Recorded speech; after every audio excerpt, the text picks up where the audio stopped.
আসসালামু আলাইকুম, সবাই কেমন আছেন? এই মানে শীতের আগে যে একটা আমেজ, গাছে অনেক শিউলি ফুল ফুটে, সকালবেলা গাছতলার নিচটা বেঁচিয়ে থাকে একদম। তখন একটা গান বারবার মনে হয়, তুমি যে গিয়েছো বকুল ঝরানো পথে, তো তা আমি গাইতে চাই যে শিউলি বিছানো পথে। শিউলি ফুলের সুবাস ভয়াবহ সুন্দর। আর মানে এই অনুভূতিটা আসলে যা যে ওই একটা হলো যে শিউলি ফুলের মালা সকালবেলা পাওয়া যায়, সেটা একরকম।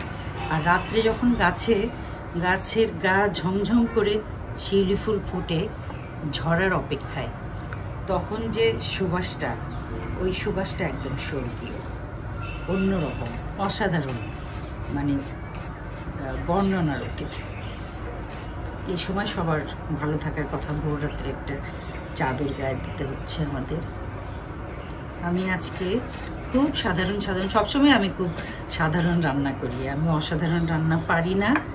আসলে রান্নাটা আপনাদের সাথে কথা বলার একটা উসিলা, আর কিছুই না। আমি একটু কাটাকুটি করছি, পেঁয়াজ কেটে নিলাম, শুটকি রান্না করব। তো এই শুটকিতে না একটু এই মূলা, ফুলকপির ডাঁটা, বাঁধাকপির মোটা অংশ, কিছু শাক এরকম দিলে বেশি মজা লাগে। আমি এগুলো সেদ্ধ চড়াবো, সেদ্ধ চড়িয়ে ভিতর থেকে একটা শক্ত সুতার মতো থাকে, সেটা বের করে নেব। তারপরে আমি শুটকিটা রান্না করব, গাছের লাউ শাক দিয়ে রান্না করব। আমি ফুলকপির এই অংশটাও ফেলি না, এটা এরকম কেটে ফেললে তারপরে ভিতরে একটা কুচি একটা অংশ থাকে, ওইটাও মূলার মতো। এই যে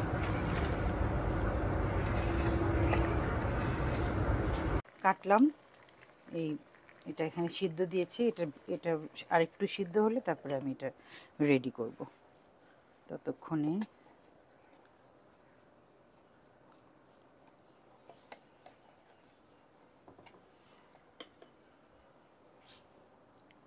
একটু রসুন দিই,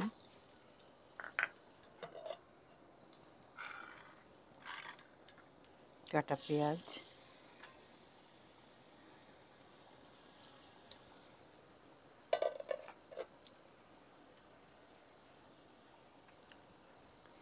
এটা নিশ্চয়ই সবাই চেনেন, চাপা শুটকি।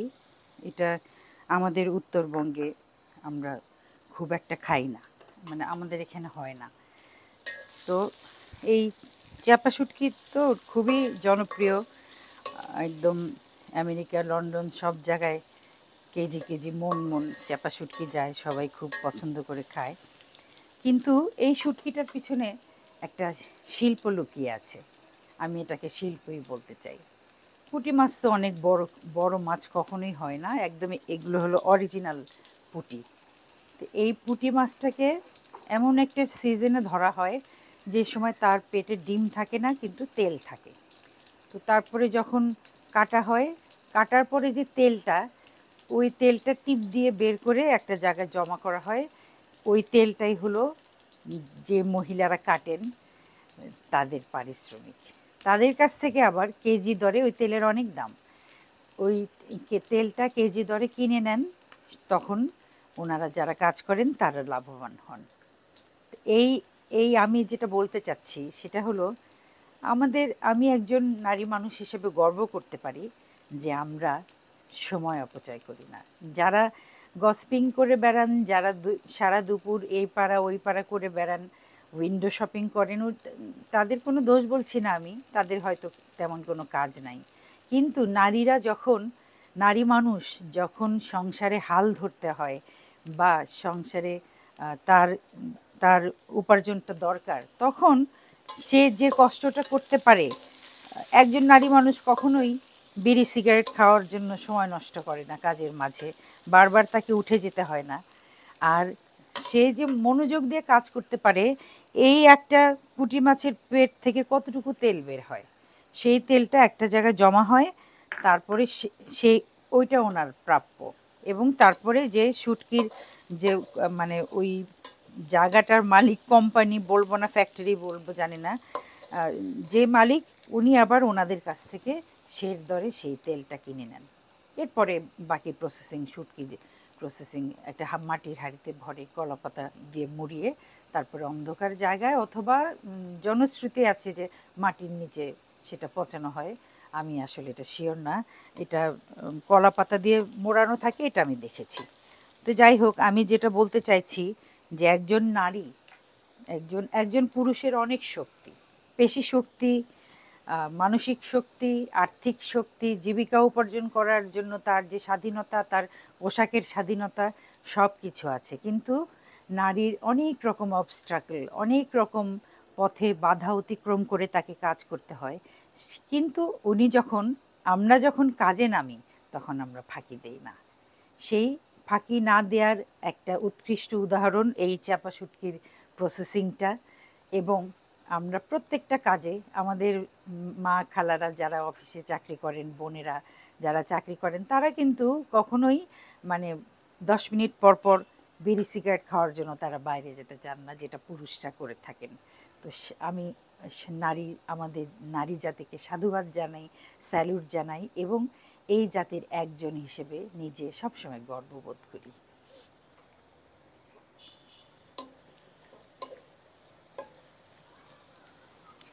আমার পেঁয়াজটা হয়ে গেছে, আমি এখন এই অল্প কয়টা শুটকি দিয়েই সারা তরকারি সুবাস হয়ে যাবে। আমি বলি সুবাস, আর আমার হাজবেন্ড এই শুটকি রান্না করলে বাড়ির আশেপাশে থাকবে না। বলে এটা কোনো কথা, মাটির নিচে পচায় সেই জিনিসটা কেন খাইতে হবে। নুন দিলাম, আমি একটু ওই যে মূলা, ফুলকপির ডাঁটা এগুলো দিয়ে তারপরে রান্না করব। গুঁড়া মরিচ দিচ্ছি, এটা অনেক ঝাল মরিচটা। একটু গুঁড়া হলুদ দিচ্ছি। অলরেডি শুটকির সুবাস বেরিয়ে যাচ্ছে। আমার তৌহিদ ভাইয়া নিশ্চয়ই পাচ্ছ, তাই না? কথা বলবে না, মুখ টিপে আছে। এই শুটকির মধ্যে আর আদা বাটা দিব না আমি।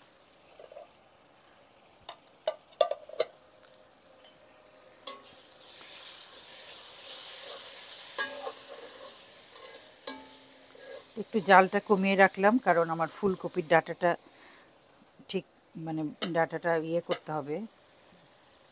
বন্ধ করে দিয়েছি জাল, এটাও একদম কম করে রাখলাম। এই যে একটা শির বের হচ্ছে, এই শিরটা কখনোই সেদ্ধ হয় না, তখন খেতে বিরক্ত লাগে। এটা একটু জাস্ট এরকম টেনে ঠিক করে নিব, ফেলে দিব। কষ্ট করলে অনেক কিছু মজাদার হয়ে ওঠে। যে কোনো কষ্টেরই একটা ফল থাকে। আমি এই ফুলকপির ডাঁটা, ইদানিং তো ফুলকপি, মূলা, তারপরে শালগম, ওলকপি, তারপরে মানে এই টাইপের শীতে যে বাঁধাকপি, এগুলো না আগে রান্না করলে, আগের মানুষরা তো মূলা রান্না করলে গন্ধে মানে ভাপ দিয়ে ফেলে নিত। এখন মূলাতে কোনো ভাপ দিতে হয় না, কোনো গন্ধ বের হয় না। আর মানে মূলাতে মনে হয় অনেক বেশি থাকে, গন্ধক জাতীয় একটা জিনিস থাকে, যেটা আবার অনেকের গ্যাসের সমস্যা হয়, সেটা দেখে খাওয়া উচিত। কিন্তু শীতকালীন যে সবজি, সেগুলোর যে একটা সুবাস, যেটা আমরা শীতকাল আসলেই একদম যে ফুলকপি খাবো, বাঁধাকপি খাবো টাটকা টাটকা, তো সেই জিনিসটা এখন আর হয় না। এখন যেরকম সারা বছর পাওয়াও যায়, আবার আসল সময়ে সুগন্ধটা পাওয়া যায় না। যাই হোক, আমাদের সবসময়ই মানে মানুষ অতীতকে খুব ভালোবাসে, বর্তমানকে একটু কম পছন্দ করে, আর ভবিষ্যৎকে একদম খুব কম পছন্দ করে, অনেক বেশি মানে অপছন্দ করে। তো এইটাই বলে না, যায় দিন ভালো আসে দিন খারাপ। তা আমি এইভাবে চিন্তা করতে চাই না। একটা জীবন, অনেক ভালো ভালো কিছু খেয়েছি, পড়েছি। এখন যদি ফুলকপির ডাঁটায় গন্ধ না থাকে তার জন্য কানলে চলবে? আমার ডাঁটা বাছা হয়ে গেছে।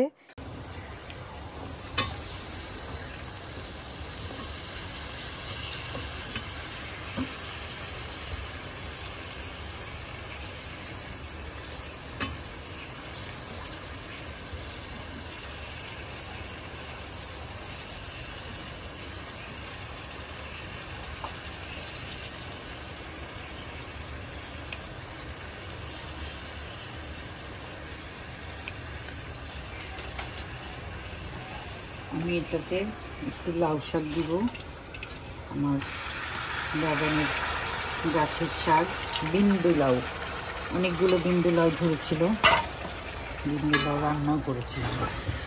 খুবই সুস্বাদু মাখনের মতো মোলায়েম বিন্দু লাউ, বুড়া হলেও সিদ্ধ হয়ে যায়। আচ্ছা, এখন আমি মূলা কেটে রেখেছি সেটাও দিব।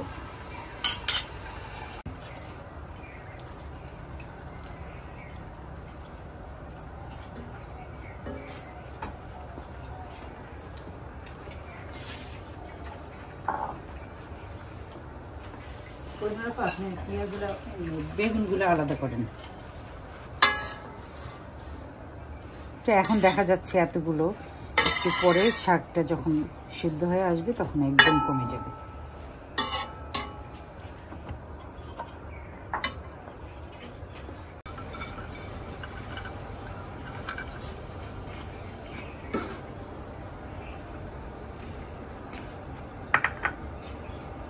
খুবই সাধারণ সালুন, আমার মানে সব সময় অসাধারণ সালুন খেতে ভালো লাগে না। একটুখানি রসুন দিলাম, এক চিমটি আদা বাটা দিই। আদা বাটা নাহলে আবার মাইন্ড করতে পারে যে কী ব্যাপার, আমাকে আজকে ছুঁইতেছি না, ঘটনা কি, অস্পৃশ্য হয়ে গেলাম।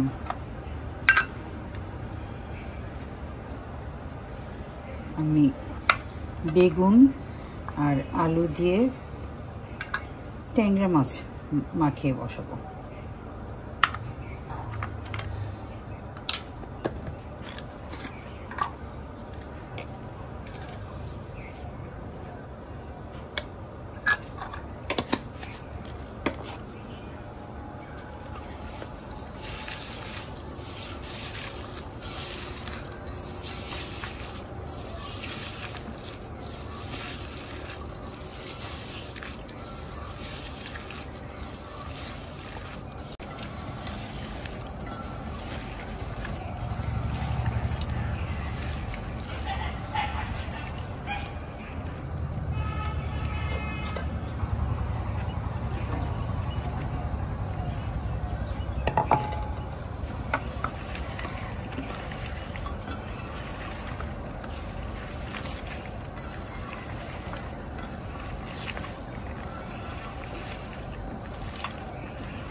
ট্যাংরা মাছগুলো একদম নুন দিয়ে ঘষে ঘষে ধোয়া, আমি এটা দিয়ে দিচ্ছি। বাদ থেকে গেল তেল। বগুড়ায় আসলে সরষের তেল না পেলে আমার খুব মন খারাপ হয়, কিন্তু সরষের তেল আনতে বগুড়া শহরে যেতে হয়। শহরে গেলে তখন আমার সাহেব ফোনে জিজ্ঞেস করে কি কি লাগবে, তখন আমি হয়তো অন্য কোনো তালে থাকি, আমি তখন বলতে ভুলে যাই। এগুলো নানান ঝামেলায়, মানে একটা মানুষ কয় জায়গায় থাকতে পারে। যখন এখানে আসি তখন কিছু মশলা নিয়ে আসি, আবার এখান থেকে আবার যাওয়ার সময় আবার কিছু নিয়ে যাই, এই চলতে থাকে অদল বদল। এই বেগুনটা এখন এরকম গটগটে লাগছে, তারপরে জাল পড়লে একদম অন্যরকম হয়ে যাবে, মাখনের মতো নরম বেগুন। আমি একটুখানি জিরা ধনিয়া কিছু দিতে ভুলে গেছি, এখন আবার দিলাম।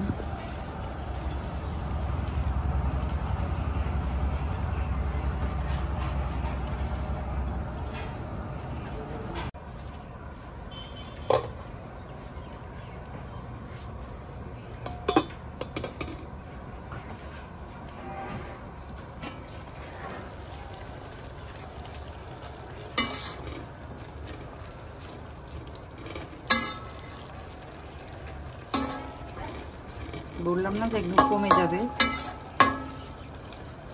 এখন কড়াইটাকে কত বড় মনে হচ্ছে।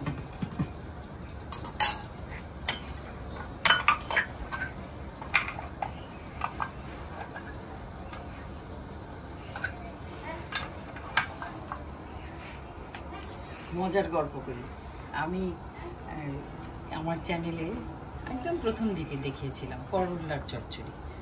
করল্লা দিয়ে বাঁশপাতা মাছ বা এরকম কোনো ছোটো মাছ দিয়ে একটা চচ্চড়ি।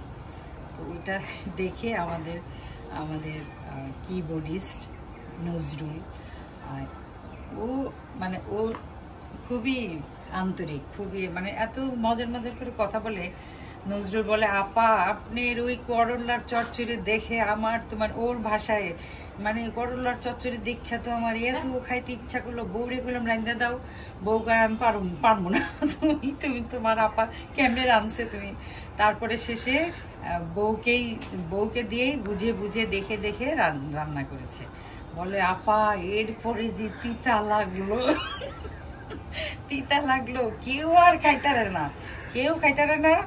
শেষে আমি ওইটা 2-3 দিন রেখে খাই। আমি সে তুমি নাই করলা নিয়ে আসছো, একদম একটা করলা আছে যে খুব তিতা হয়, একটা করলা হলো উচ্ছেরও আবার জাত আছে, আর যেটা একদম অনেক এত বড় হয় সেটা কিন্তু এত তিতা লাগে না। আমি মনে হয় উচ্ছে দিয়েই রেঁধেছিলাম, কিন্তু একটা টেকনিক আছে। টেকনিকটা হলো আপনি আলু অনেক কচলাবেন, কিন্তু করলা যখন মাখাবেন তখন মানে করলাটার মধ্যে কোনো চাপ দেওয়া যাবে না, এবং করলা চেষ্টা করতে হবে যে উপরের দিকে যাতে থাকে। ওইটাকে যদি আমি মাখানের গায়ের জোরে ভর্তা করে ফেলি তো করলার তিতা তো আগেই বের হয়ে গেল।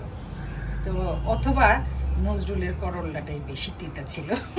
নজরুল করলার ব্যাপারে আনলাকি, এরকম অনেকেই হয়। অনেকেই এই করলার তিতার জন্য ভয়ে খেতে পারে না। আমার মেজ বোন রত্নাপাও বলে যে ওর প্রতিবেশী আসছে, বলে আল্লাহ গো করলা ভাজি কেমনি খান আপনারা। তো রত্নাপা বলছে যে তুমি দাঁড়াও, আমি তোমাকে ভাত খাওয়াবো। রত্নাপার আবার একটা ভাজি আছে, মানে করলা একদম আলুটা হলো ম্যাচের কাঠির মতো চিকন করে কুচি করে কাটে, অনেক বেশি পেঁয়াজ দেয় এবং করলাটা বাতাসের মতো করে কাটে পাতলা করে। তারপরে সেটা চুলায় দিয়ে নাড়ার আগেই ভাজা হয়ে যায়, সবুজ থাকে। ওইটা না মানে জাস্ট একটা অদ্ভুত একটা জাদুকরী একটা ভাজি। ওইটা ওনার হাতে ছাড়া আসলে কারোর হাতে সম্ভব না। তো ওই ভাজিটা ওই প্রতিবেশীকে খাওয়ানোর পরে সে বলে, আপা এত মজা, আপা রাখেন না, আমাকে বাকিটুকু দিয়ে দেন। মানে এই হলো করলার ইতিহাস, যে এক একজনের হাতে করলা হয়ে যায় মধু, আর একজনের হাতে হয় তেতো। তো কিছু করার নাই ভাই, আমি আমার মতো রান্না করি। আমার হাতের রান্না যদি যার রিজিকে থাকবে সে খাবে। ইদানিং এখন যেটা হয়েছে যে মানুষ শুধু বলে, আপা আপনার ব্লগ দেখি।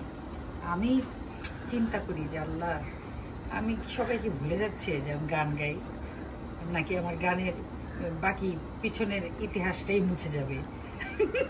এরকম চিন্তা করি।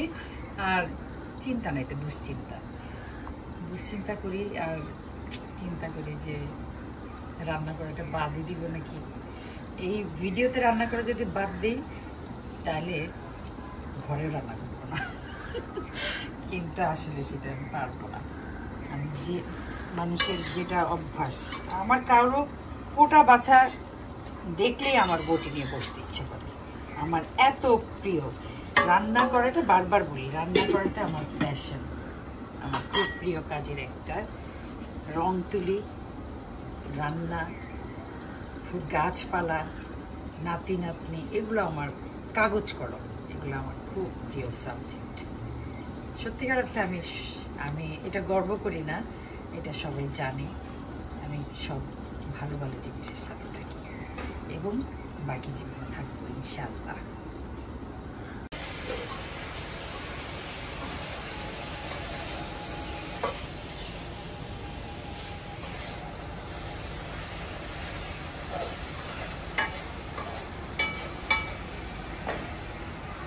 একটু আগে দেখলেন যে গাছ ভরা স্থলপদ্ম।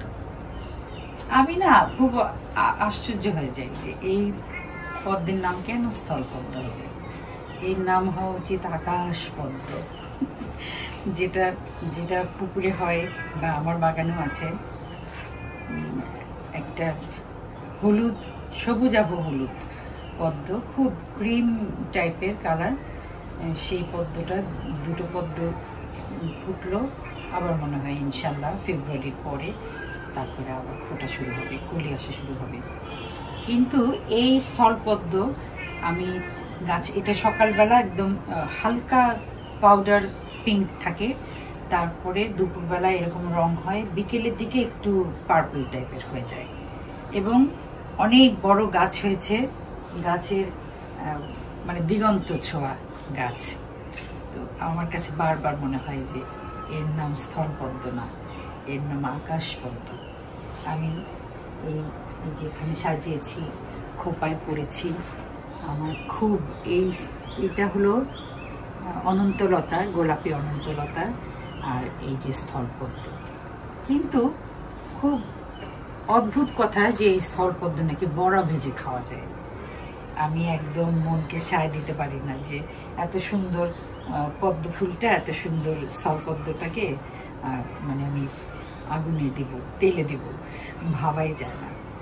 তো সেরকম আমি যেরকম এটা ভাবতে পারি না যে একটা ফুল তো আজকে আছে, এটা আজকেই শুধু ফুটে থাকবে, কালকে সেটা বন্ধ হয়ে পিচ্ছিল টাইপের একটা জিনিস হবে, তারপরে সেটা পড়ে যাবে। কিন্তু ভাবেন তো যে এই ফুলের মতো সুন্দর আমাদের যে কন্যা সন্তান যারা, তাদেরকে এই যে মানে একদম দলিত মথিত করে যারা মেরে ফেলে আমাদের এই কন্যা সন্তানদের, তাদেরকে কি করা উচিত? আর তারা যাতে আমাদের কন্যা সন্তানদের ছুঁতে না পারে, চোখের দেখাও দেখতে না পারে, সেই জন্য মাকে কতটুকু সাবধান হওয়া উচিত। একটা সামান্য একটা ফুল যেটা আজকে ফুটেছে, কালকেই তার চিহ্ন থাকবে না, তার জন্য এত মায়া। যেটা বেসন দিয়ে বড়া ভেজে খাওয়া যায়, কিন্তু আমি কেন খাবো? দুনিয়াতে তো আর খাওয়ার অভাব পড়ে নেই, তাই না? কিন্তু আমার কন্যা সন্তান আমার কাছে অমূল্য সম্পদ, কারণ এই কন্যা সন্তানই একদিন মা হবে, মা জাতির একজন গর্বিত মা হবেন, তার গর্ভে আরেকজন কন্যা সন্তান আসবে। এইভাবেই আমাদের পৃথিবী এগিয়ে যাচ্ছে, এগিয়ে যাবে। আমাদের নারী জাতির, নারী মানুষের এই একটা অনেক বড় একটা শক্তি, যেটা আর পুরুষ মানুষের নাই। তো আমি সেই তর্কে আমি যাচ্ছি না, কিন্তু একটা কন্যা সন্তানকে কতটুকু সুরক্ষা দিলে সে জীবনে নির্ভয়ে বেড়ে উঠতে পারে ফুলের মতো সুন্দর হয়ে, সেই জিনিসটা একান্তই মায়ের দায়িত্ব। মায়ের দায়িত্বের পরে থাকে দাদি, নানি, চাচি, ফুপু, খালা, তাদের দায়িত্ব। কারণ আমাদের আশেপাশে, এমনকি আমাদের ঘরের মধ্যেও অনেক সময় পেডোফাইল থাকে। পেডোফাইল চেনেন তো? পেডোফাইল হলো যারা যুবতী নারীদের দিকে আকৃষ্ট হয় না, যারা শুধুই শিশুদের ধর্ষণ করতে চায়, দলিত মথিত করতে চায়। এই শব্দগুলো বলতে খুব খারাপ লাগে, অনেক বেশি রাগ উঠে যায়। কিন্তু ওই পেডোফাইলরা আসলে অসুস্থ, তাদেরকে সুস্থ করাও সমাজের দায়িত্ব, এবং তাদেরকে চিহ্নিত করে তাদের থেকে আমাদের কন্যা সন্তানদের আলাদা করে রাখা আমাদের মায়ের দায়িত্ব, বোনের দায়িত্ব, ভাবির দায়িত্ব, এবং ঘরে যারা আছেন দাদিমা, চাচিমা, ফুপুমা যারা আছেন, তাদের সবার দায়িত্ব কন্যা সন্তানকে এই ফুলের মতো আগলে রাখা।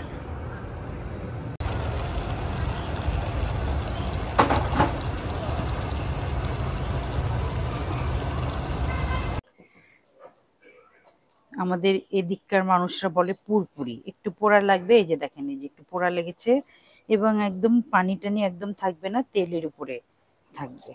আমি এটা আলগোস্তে নেমে নিচ্ছি। আলগোস্তে মানে হলো আলগাভাবে, আলগাভাবে, এটা হলো আমাদের গাজীপুরের শব্দ, আলগোস্তে।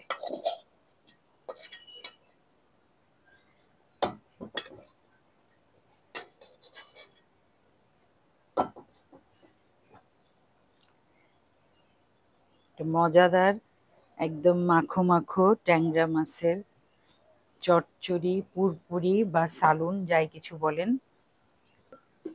এটা হচ্ছে চ্যাপা শুটকি সবজি লাড়া,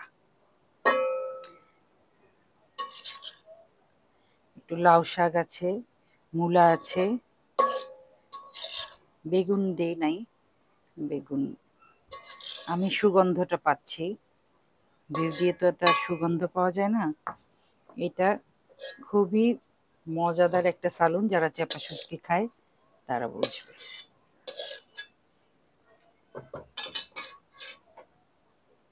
হয়ে গেল মজাদার